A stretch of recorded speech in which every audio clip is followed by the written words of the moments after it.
മുഖ്യമന്ത്രിയായി ചന്ദ്രബാബു നായിഡു സത്യപ്രതിജ്ഞ ചെയ്തു. ആന്ധ്രാപ്രദേശ് നിയമസഭാ കക്ഷി നേതാവായി തെലുങ്കുദേശം പാർട്ടി അധ്യക്ഷൻ എൻ ചന്ദ്രബാബു നായിഡുവിനെ തിരഞ്ഞെടുത്തു. വിജയവാഡയിൽ നടന്ന തെലുങ്കുദേശം പാർട്ടി ജനസേന BJP MLA-മാരുടെ യോഗത്തിൽ ജനസേന അധ്യക്ഷൻ പവൻ കല്യാൺ അദ്ദേഹത്തെ നിയമസഭാ കക്ഷി നേതാവായി നാമനിർദ്ദേശം ചെയ്യുകയായിരുന്നു. തുടർന്ന് BJP സംസ്ഥാന അധ്യക്ഷൻ D. പുരന്തേശ്വരി ഇതിനെ പിന്താങ്ങി. ഇതോടെ നായിഡു മുഖ്യമന്ത്രി സ്ഥാനാർത്ഥിയാവുകയും ചെയ്തു. നേരത്തെ DDP നിയമസഭാ കക്ഷി നേതാവായി ഇദ്ദേഹത്തെ പാർട്ടി ഐക്യകണ്ഠേന തിരഞ്ഞെടുത്തിരുന്നു. ജനസേന സ്ഥാപകൻ പവൻ കല്യാണിനെ പാർട്ടിയുടെ സഭാ നേതാവായും തെരഞ്ഞെടുത്തു. ഇതിന് എല്ലാവർക്കും നന്ദി പറയുന്നുവെന്നും അദ്ദേഹം കൂട്ടിച്ചേർത്തിരുന്നു. പ്രധാനമന്ത്രി നരേന്ദ്രമോദിയും സത്യപ്രതിജ്ഞാ ചടങ്ങിൽ പങ്കെടുത്തു.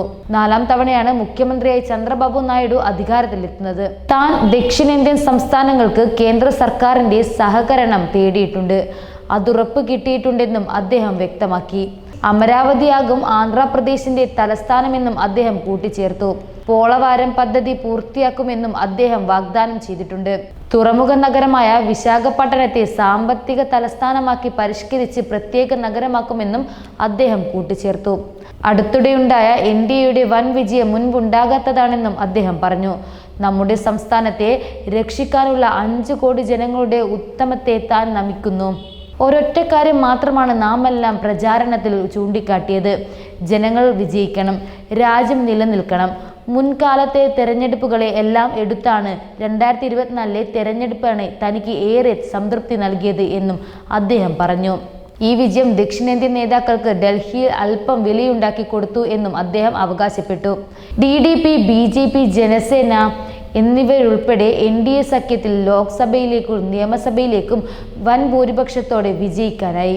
164 നിയമമണ്ഡലങ്ങളിലും സീറ്റുകളിലും 21 ലോക്സഭാ സീറ്റുകളിലുമാണ് ആന്ധ്രാപ്രദേശിൽ NDA ഇക്കുറി സ്വന്തമാക്കിയത്.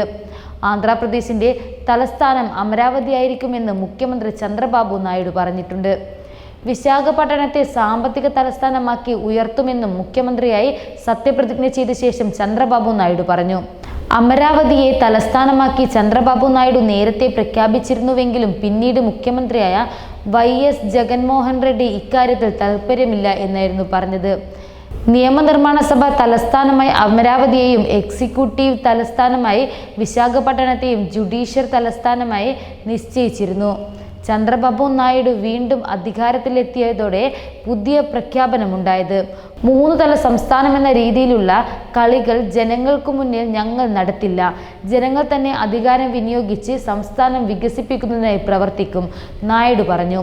2014 മുഖ്യമന്ത്രിയായപ്പോഴാണ് അമരാവതി തലസ്ഥാനമാക്കാനുള്ള പദ്ധതി നായിഡു അവതരിപ്പിച്ചത്. ഗുണ്ടല്ലൂർ ജില്ലയിൽ കൃഷ്ണ നദിയുടെ തീരത്താണ് അമരാവതി സ്ഥിതി ചെയ്യുന്നത്. 2015 പദ്ധതിക്ക് തുടക്കം കുറിച്ചു.